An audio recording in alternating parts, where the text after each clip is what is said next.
Hi, so quick Quora based video. I'm answering a question. It's covering a lot. So we've got this question. Why do some people use the words not really when asked a question and then expects others to think they meant not even a little bit. I mean, if he meant not even a little, why say not really? And for me, maybe this isn't the first thing I'd say natural speech, but this is what I've gone for writing it down in text. Not really is not a negative, and really is an intensifier. Break it down that way if it helps. That sounds a bit Pollyanna, unsolicited advice. We could try to analyse why it doesn't sound like a strong intensifier. Why? Well, that's maybe word order, so it sounds like not a lot instead of not at all. And I think there are times that indeed it's not that strong a feeling, but there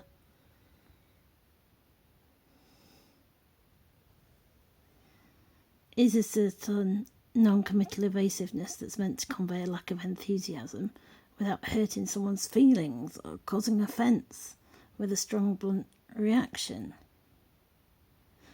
UK English tends to be less direct for that reason of not causing offence or hurting someone's feelings. Maybe wider.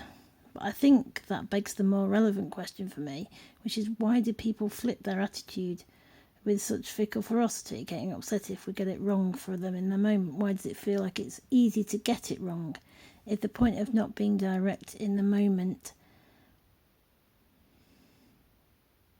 and in the first place is to not offend or upset people?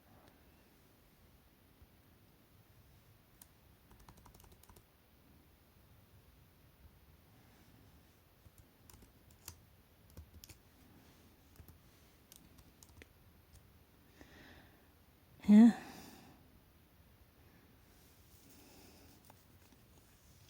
I think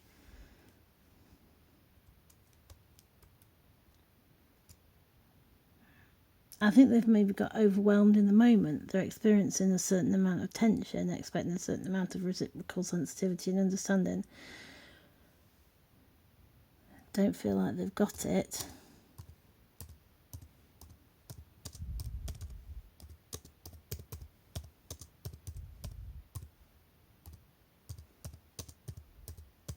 I don't know whether I needed to add this extra point in, but I don't feel like they've got it, if that makes it clearer. But it might not be your fault at all.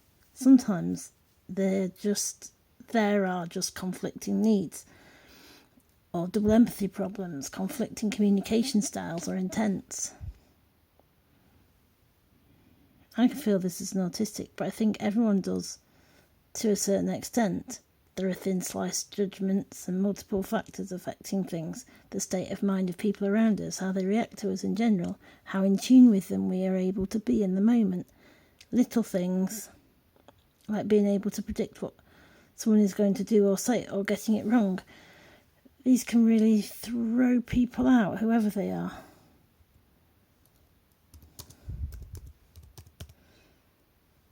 Just added a little V's to try and make it feel less like overwhelming, significant words hitting you too fast and in too dense an order.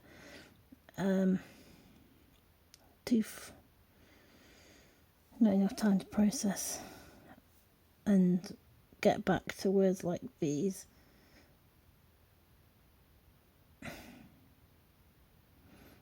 Makes it seem like this group of things is happening.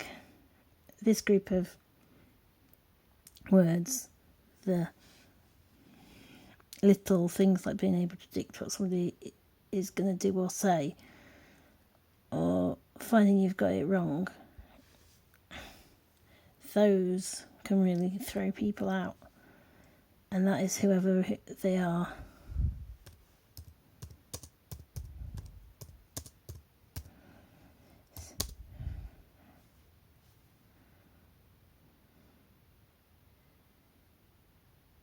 However frustrating as it can be, I think that the very same sort of cautious hedging of bets and softening of blows, a multifunctional response or opener that nonetheless sometimes escalates out of hand so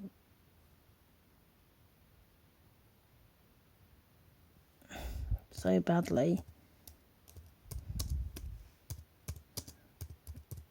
and thus ends up not so functional, also happens with two other commonly frustrating and confounding examples.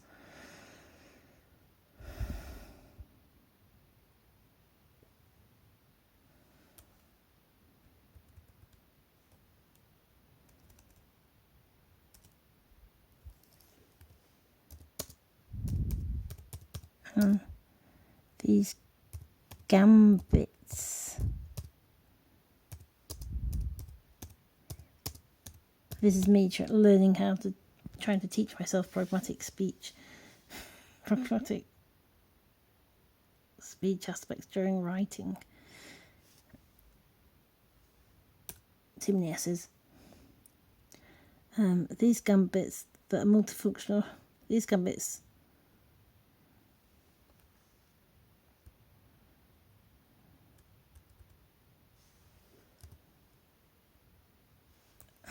what's happening with these gambits. However, I think that for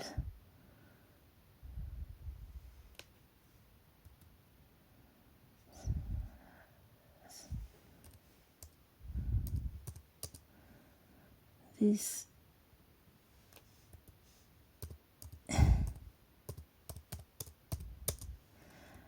and the function of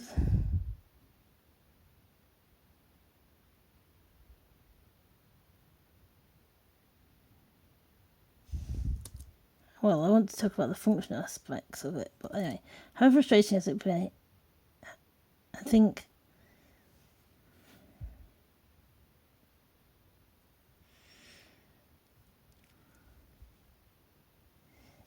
it's a wider thing in the language.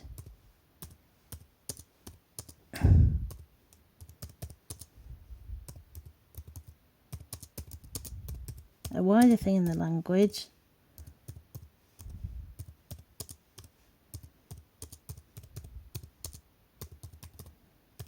And very important. Or very important. Something that it's something.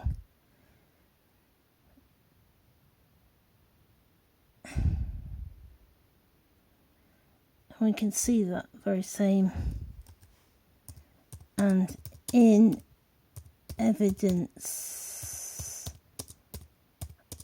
of this,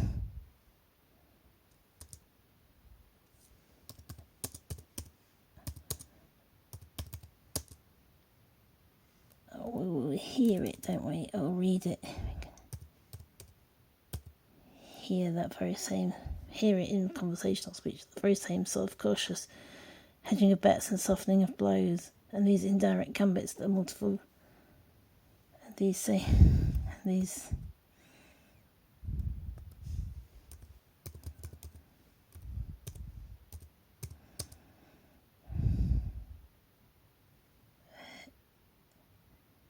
we can hear examples of that very same sort of cautious hedging of bets and softening of blows, and here similarly indirect gambits that multifunctional responses are openers.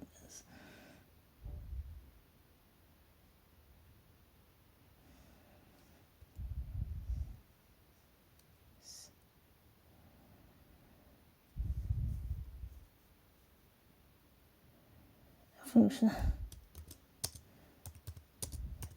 We see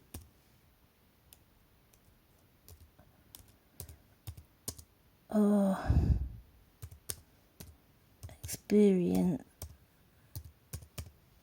We see.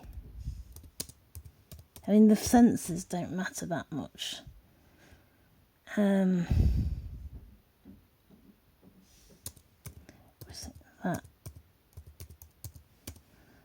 functional.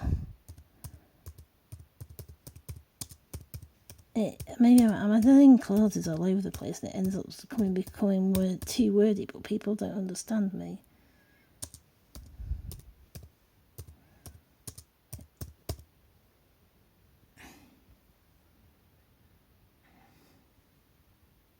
So, however frustrating as it can be, I think it's a wider thing in language and very important, and in evidence of this we can hear examples of that very same sort of cautious hedging of bets and softening of blows, and hear or see these similarly indirect gambits that are multifunctional responses or openers. We hear, see or experience that functional ambiguity that sometimes works but nonetheless sometimes escalates out of hand so badly, and thus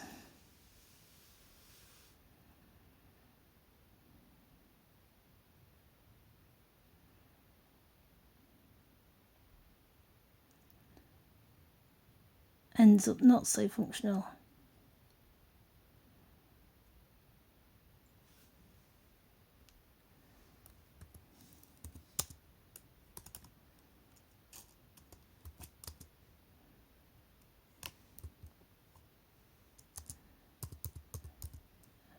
I think we can recognise it, or we can recognise. I'm trying to interpret the feeling in my head and the words that are sort of floating around there to use the right word here, but it's hard sometimes to pick it out. I think we can recognise what. No, not how that also happens. So the mixture of usefulness and frustration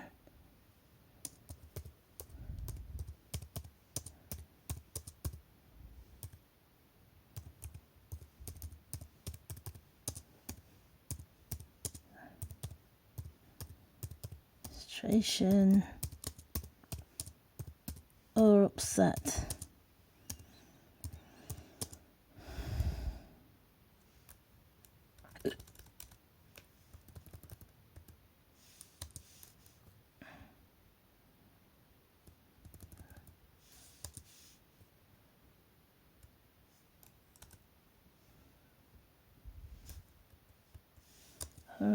And conflicts. We've reminded ourselves it's upset and conflict that's happening. They also happen with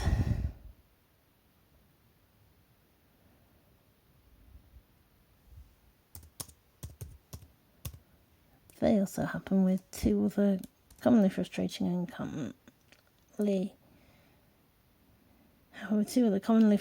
confounding examples. One, greetings questions like, how are you? Greetings which you work out from context, like the situation's transience or transactional nature, and intimacy level and body language. Tone is such an ambiguous word, I don't know. I'll leave it out like I did the first time. How much emotional labour they reasonably owe you, so you don't necessarily owe your kids. Your kids don't necessarily owe you a lot of emotional things. If they say, how are you, they probably want reassurance rather than to offer you emotional support.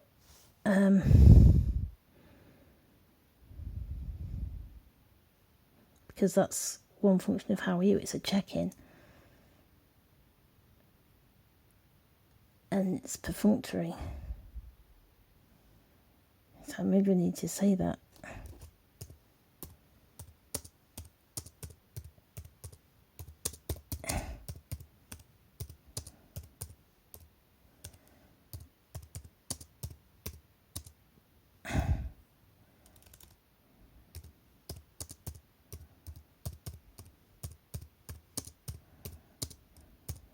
to cover friendly greetings in passing, children seeking reassurance.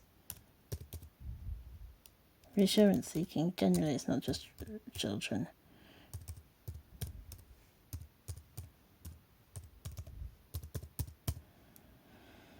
Reassurance seeking,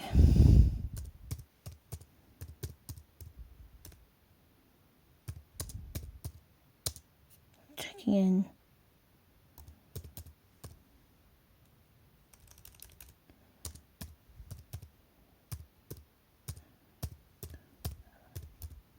perfunctorily. This is one of these big words I use in writing that I don't use very often in speech. Perfunctorily. In a perfunctory way.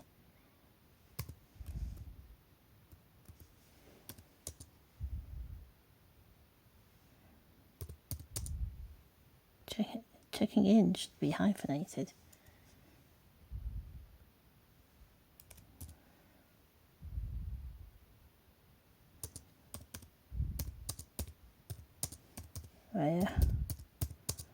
Or asking for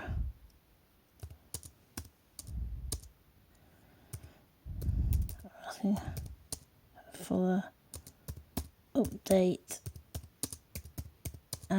of concern or chance for an entertaining catch-up.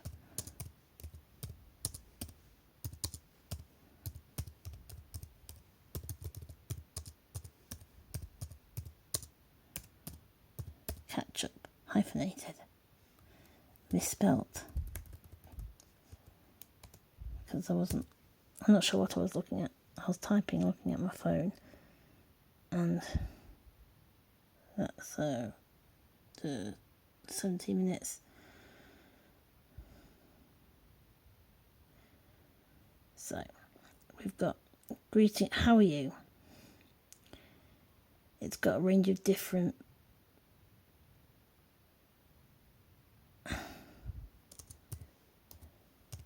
it expands the contracts flexibly to cover friendly greetings in passing, to cover everything from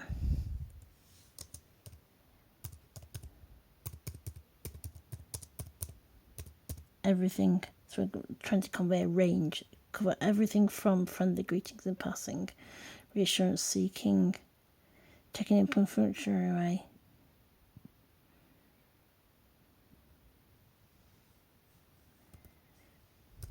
to either checking in a perfunctory way or asking for a full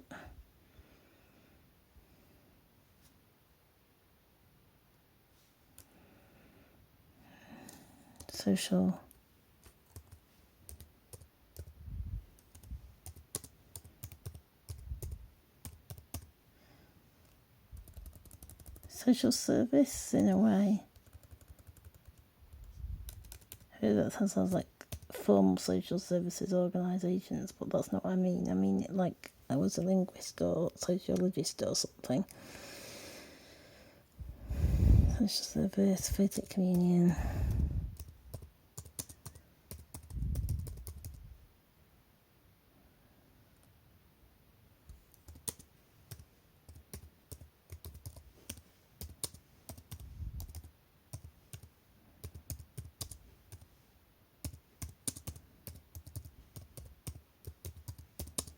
Dealing with what comes up.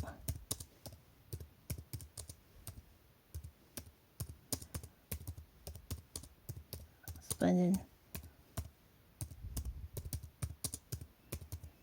time in a pleasant way.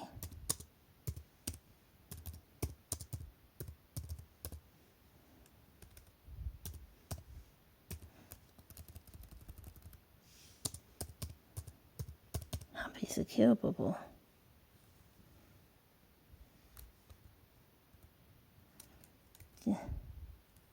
Yeah.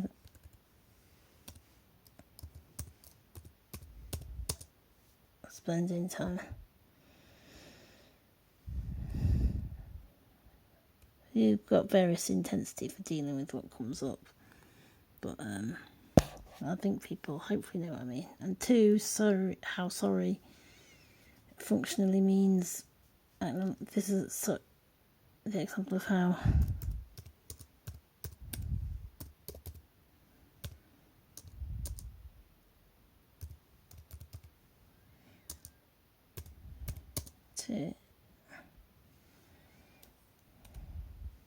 sorry functionally means both acknowledging pain with sympathy on the one hand, and on the other hand it's a concession and a mention of guilt. But it's certainly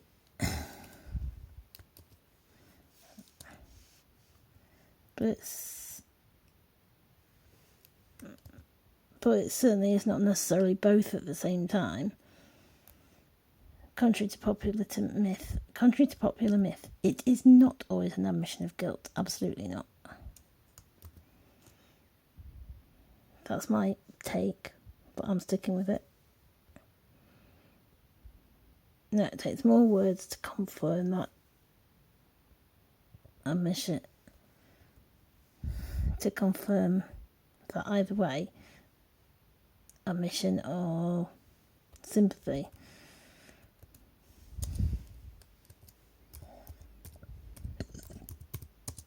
You'd have to ask the questions, but I don't know. I need to say that.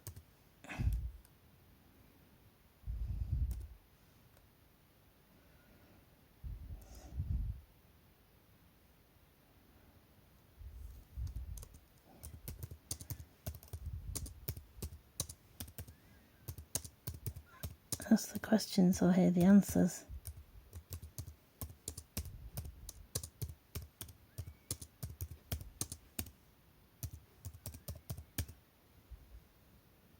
Although in I'm sorry for your loss, it is obviously not I'm sorry for your loss is obviously not an admission of guilt unless something very extreme is going on.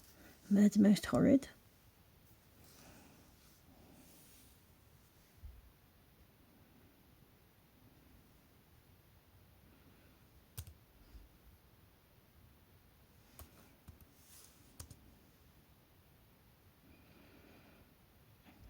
All that.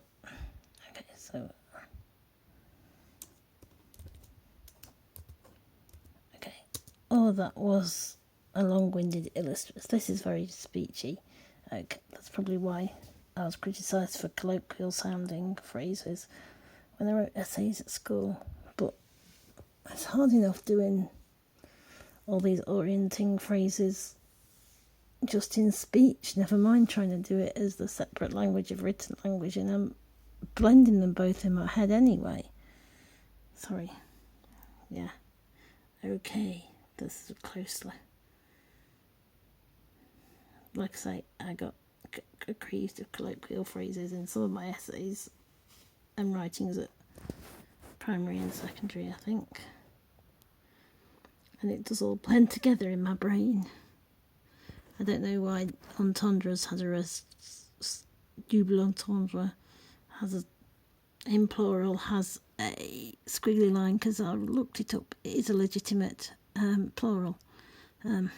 Long-winded illustration and tangent, but my point was there is definitely room for deliberate ambiguity or functional ambiguity and double meanings.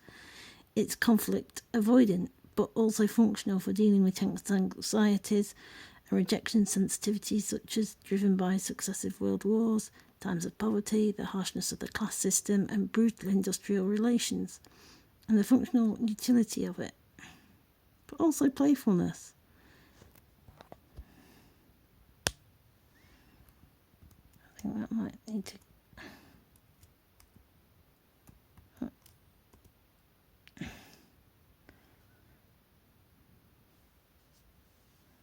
In the wider sense, English, and certainly British English, does love puns, double entendres, multi-purpose words and homophones.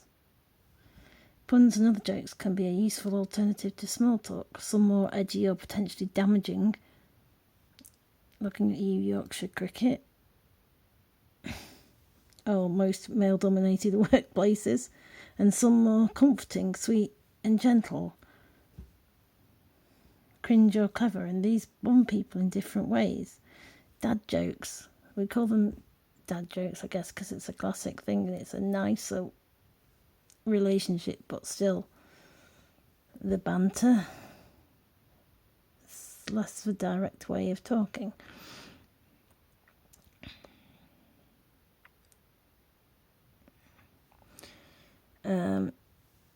Yeah, and that's also a point of phrases like not really, or part of it. They can become like an in-joke, hold a sense of group identity, a security in not saying it directly, but feeling comfort when someone knows what you mean. I think that's one way miscommunication creeps in, I genuinely do. Overvaluing your stuff, that this comfort and in-joke, or the opposite, the very directness of being very direct as a style,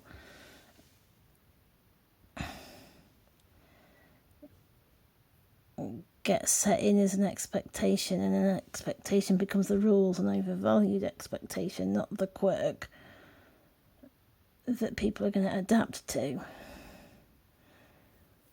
And for once, that was a chance to use the word quirk positively. Because I usually hate it. I hate the word quirk. And then this sounds a bit patronising, but I wrote, I can appreciate, this sounds a bit, I appreciate that it can be a real sore point. This is a section that's been hanging and waiting since the beginning as the intermediate sections have expanded. But anyway, I can appreciate that it can be a real sore spot in all directions, not fun for anyone.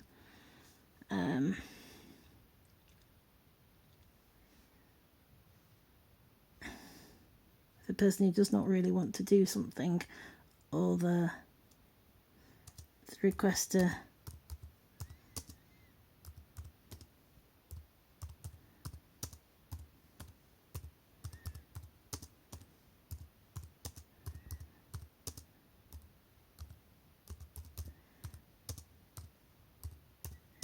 who don't want to do it, but the specific subset times that leads to conflict.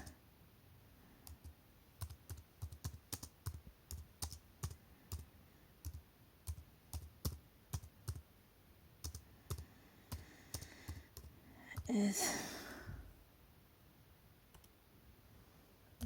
more the topic here, obviously.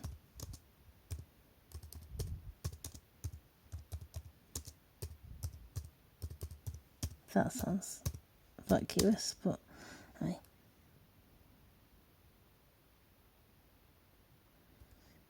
Then they go off a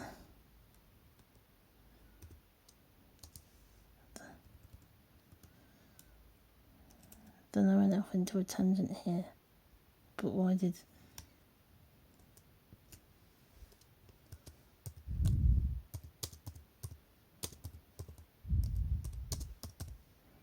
I went off into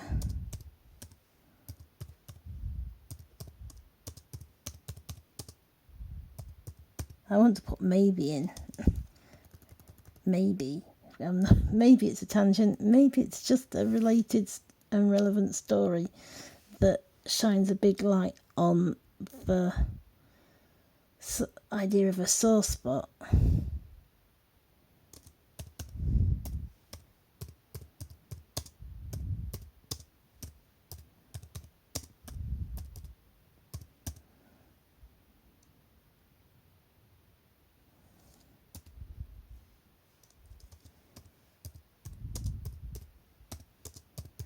How they affect us. And it's kind of opposite, but why did people keep calling me a puzzle when I was a kid, and why, if everyone being different is such a good thing?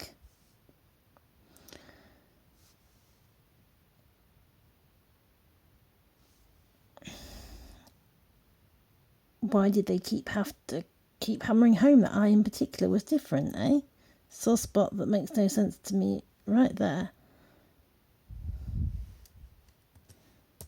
So similar in that way. Well, I'd like to think it was similar. I don't know for definite. As long as it wasn't the bot that asked the original question.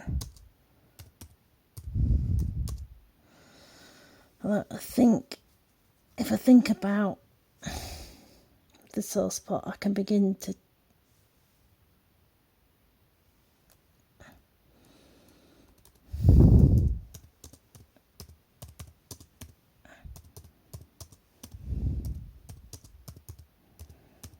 if I think about their sore spot on those questions, more specifically, then I can begin to tease out. I know I can begin to tease out why.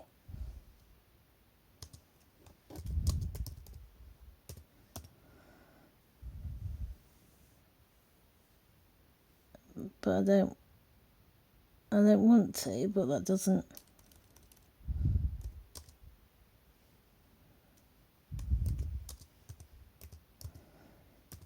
I don't always want to. It's just noticing that it doesn't quite feel right as the flow. It doesn't quite say what I wanted to say, but sometimes I just give up and say it's good enough.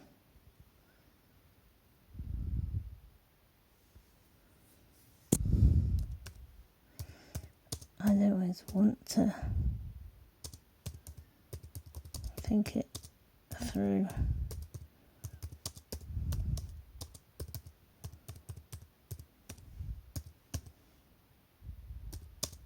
It's painful and unfair.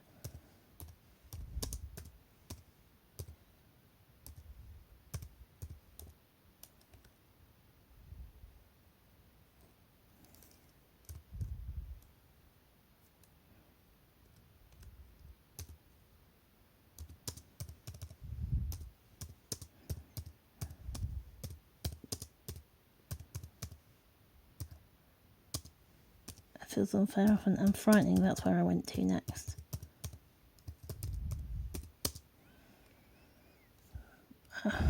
But, do I say but? However, nonetheless, I think it's but will do.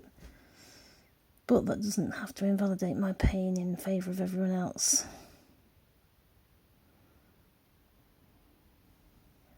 And then I took out the beginning parentheses, so I don't need to put me.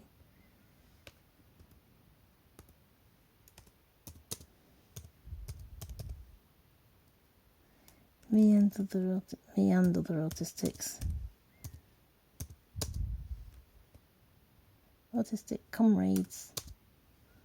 Not everybody likes autistics. Plural. But not everybody likes the idea of comrades. Sometimes it just feels like it might. Or unnamed fear.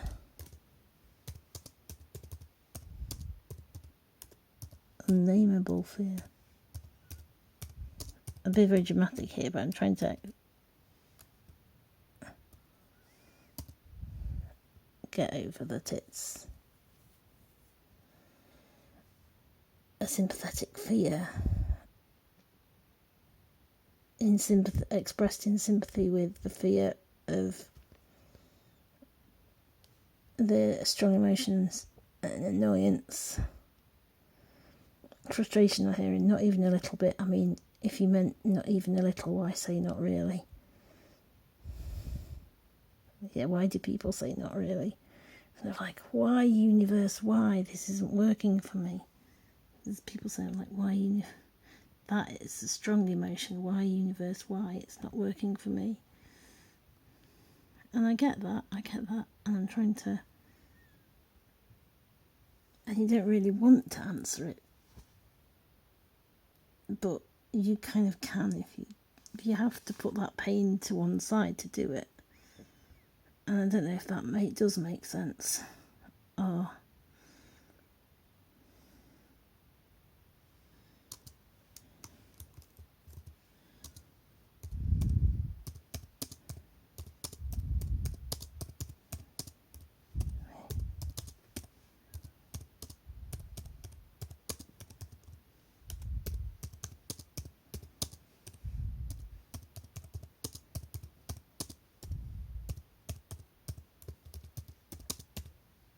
or at least I do.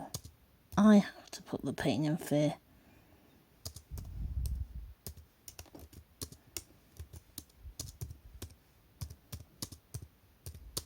To put the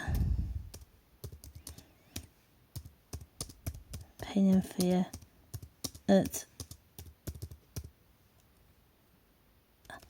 put my pain and fear at a little bit of a distance.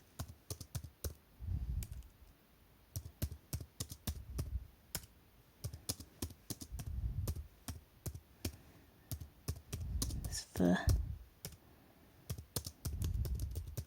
thinking about it to work. I hope that doesn't come off across as too preachy.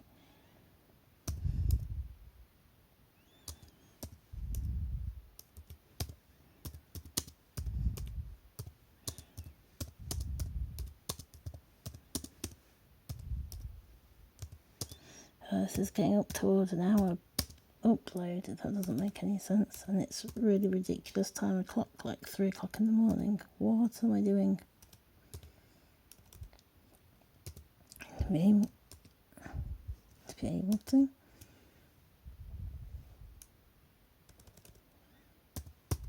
So I'm owning it I'm talking about my pain and fear.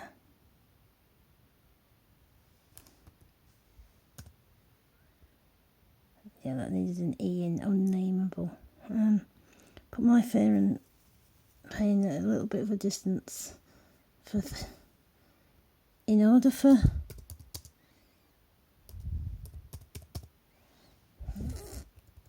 thinking about it to work, for me to be able to.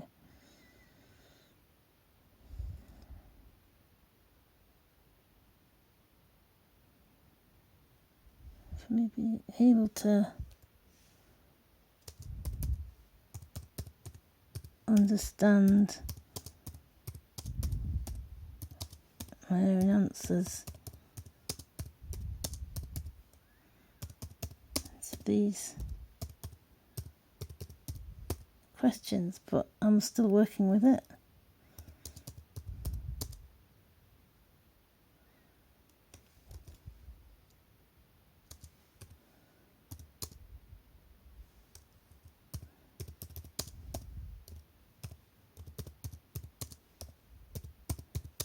With it, just not in it. I'm adding a lot here that's making the but at the beginning of the next paragraph a bit redundant. I'm working with it, just not in it. So it's more of a because.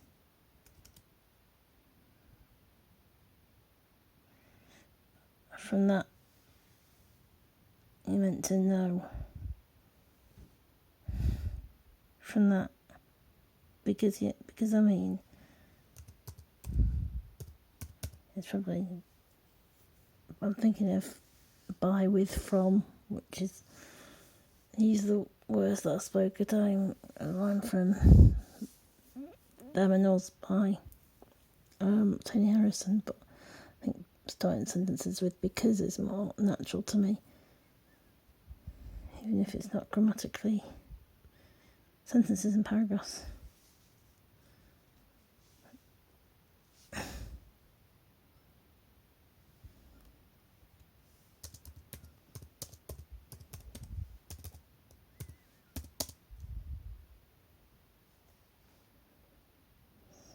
So, because I mean, you're not there to police other people's speech, not ideally, and ideally they aren't there to police yours.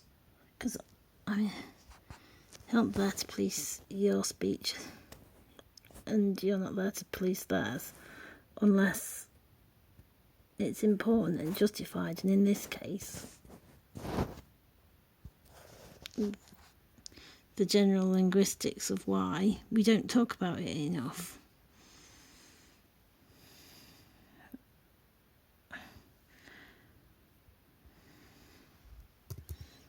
I need to explain that a bit more, maybe. I don't usually think, I feel like I've explained it already. The general linguistics of have this indirect but actually ambiguous speech, which does a lot of work in a few words.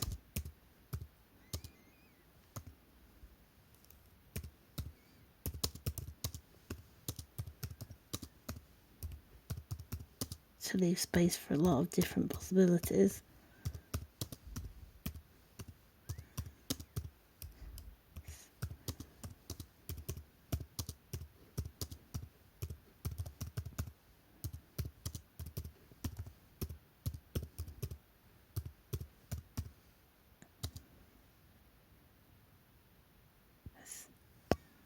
So even if we don't always,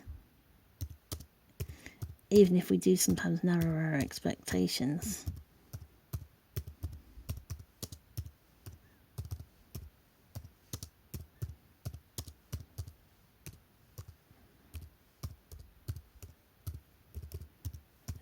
till it trips us up.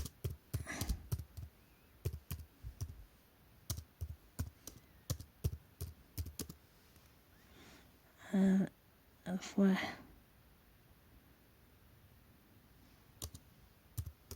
familiar and hackneyed words, maybe. Just stock phrases, which can be affectionate.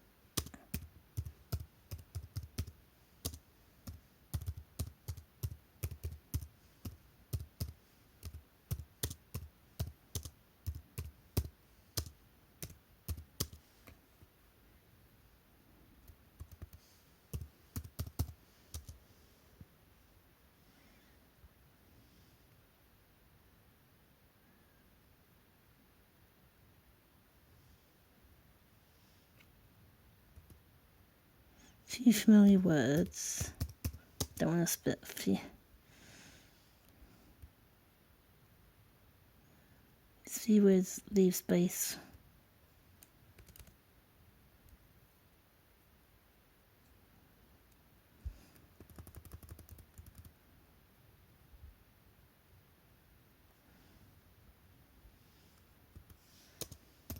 We don't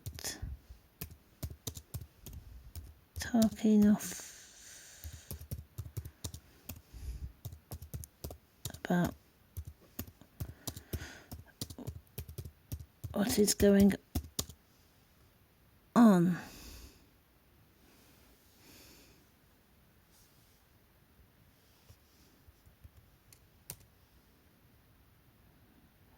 Talk enough as a society.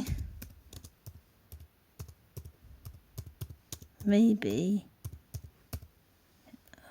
Is that right? Maybe we don't. Maybe I do think we don't. But I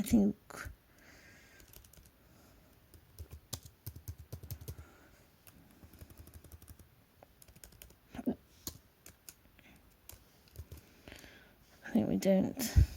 But does that sound conceited? Like, I think this, I think that.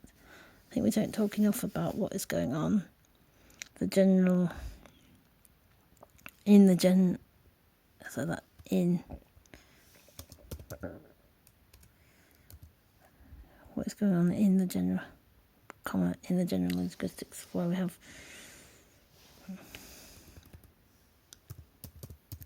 repetition of these key chunks, so I can chunk it up for people to put it in chunks in their brain, maybe helps.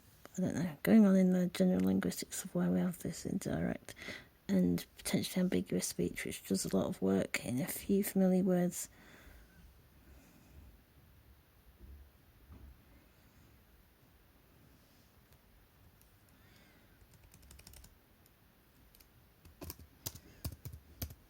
The hackneyed stock phrases used affectionately or not. These words leave space for a lot of different possibilities, even if we do sometimes narrow expectations till it trips us up.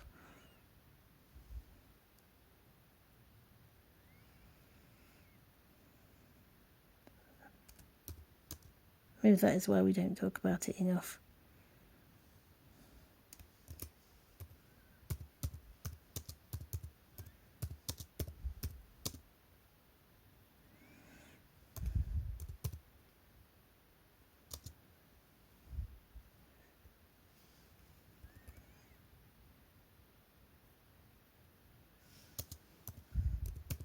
Why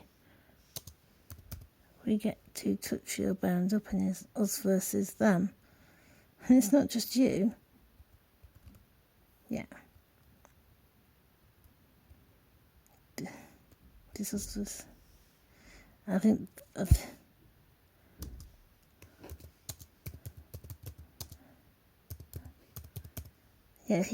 the question asker, if they weren't a prompt bot, did not ask to be psychoanalyzed, but it's necessary for answering the question, to my mind, that, and for dealing with the wider subject. It's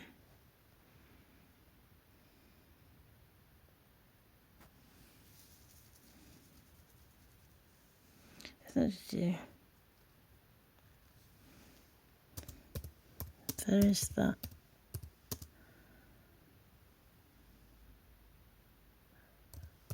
Broader, I'll not use the word broader yet. There is that broader problem.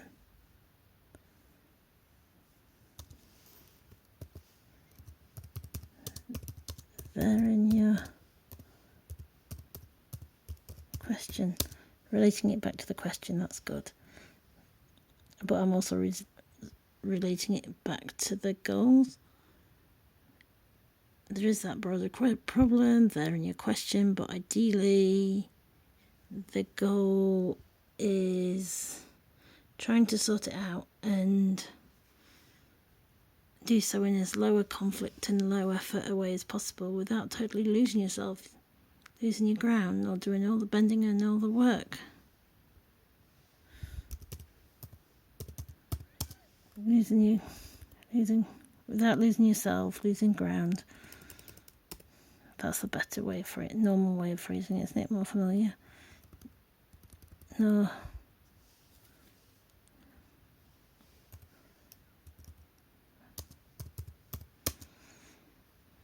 I'm trying to, and if I'm just superfluous repetition,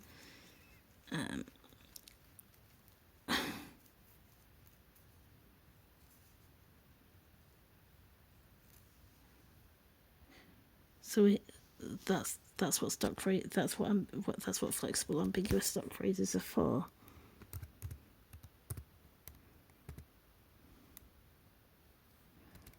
I think. Oh no! Where did that go?